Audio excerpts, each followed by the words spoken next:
बस यही प्रॉब्लम है तुम जैसे गांव के लड़कों का। थोड़ा हंस बोल के बात क्या कर लिया, उसे प्यार समझ लेते हो। हद में क्यों नहीं रहते तुम गरीब लोग। तुमने ये सोच भी कैसे लिया कि मैं तुमसे प्यार करूंगी? कभी देखा है खुद को? जितने का तुम्हारा ये घर है ना, उससे ज्यादा के तो मैं कपड़े पहन लेती हूँ। बेटी अंदर चल के बात करो ना, बाहर में देख के तमाशा के लिए। घर में खाई के नहीं खे और इज्जत बहुत बा बुढ़िया के पास।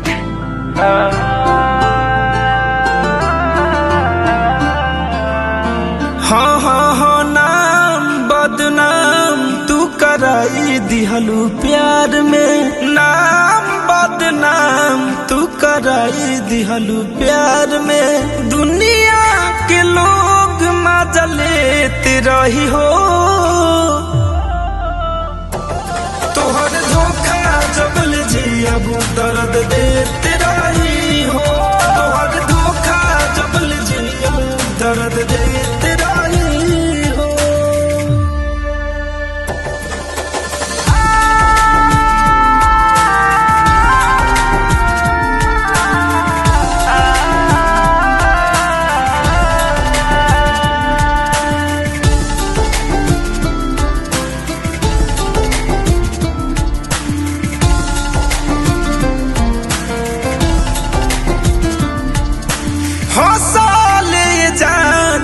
जमाना हो गइल अपन भी लोग अब बेगाना हो गइल।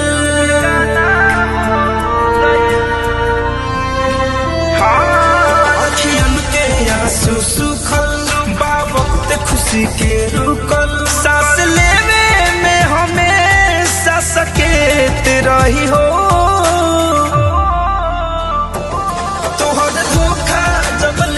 अब दर्द देते रही हो, तोहर धोखा जबल जिया दर्द देते रही हो।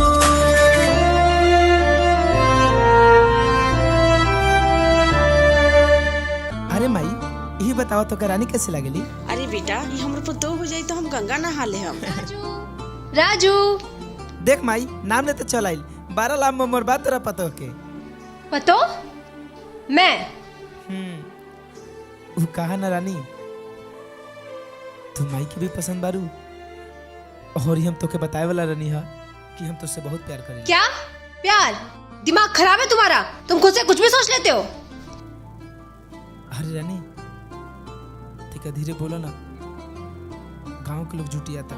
हद में क्यों नहीं रहते तुम गरीब लोग। बेवफा हो हराई दी होलू जियाते तू हम के मुआई दी होलू।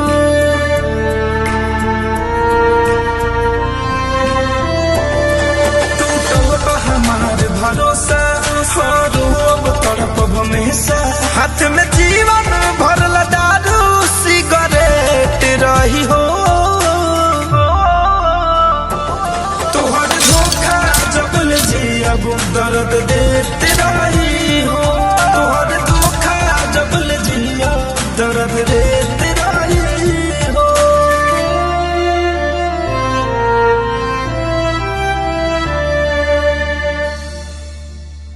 तोहर धोखा जबल जिया दर्द देते